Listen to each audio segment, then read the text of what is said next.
అందరికీ కూడా మనస్ఫూర్తి ధన్యవాదాలు.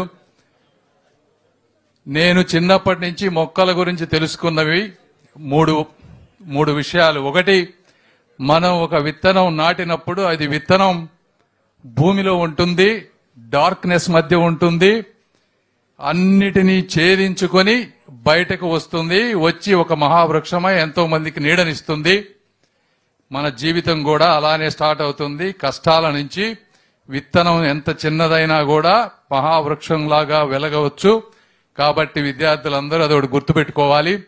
రెండోది, చెట్టు అనేది ఎప్పుడు సూర్యుడి వైపు ముందుకు వెళ్తుంది, అంటే ప్రగతి వైపు, కాంతి వైపు వెళ్తూ ఉంటుంది. వెళ్లేది కూడా ఫాస్ట్ గా వెళ్ళదు, స్లోగా వెళ్తుంది. ఆటుపోట్లను తట్టుకొని వెళుతుంది, గాలివానల్ని తట్టుకొని ముందుకు వెళ్తుంది. జీవితం కూడా అలాంటిదే. అలాంటి వాటి విలువ తెలిసినటువంటి వ్యక్తులు, అదేవిధంగా నారా చంద్రబాబు నాయుడు గారి జీవితం కూడా ఆ విధంగా స్ఫూర్తి అని కూడా మీరందరూ తెలుసుకోవాలి. మూడోది, చెట్లు బాగా పెరిగిన తర్వాత వేర్లు విస్తరిస్తాయి.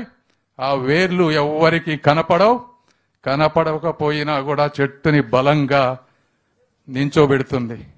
అలాంటివి మన చుట్టుపక్కల ఉన్న వాళ్ళు, మన జీవితంలో ఉన్న వాళ్ళు, మన విలువలు మన వెనక ఉండి నడిపించే వాళ్ళు ఎంతో మంది ఉంటారు. వాళ్ళందరినీ కూడా ఎప్పుడూ మర్చిపోవద్దు. కాబట్టి ఈ విధంగా చెట్టు రూపంలో నేను జీవితాన్ని చదివాను.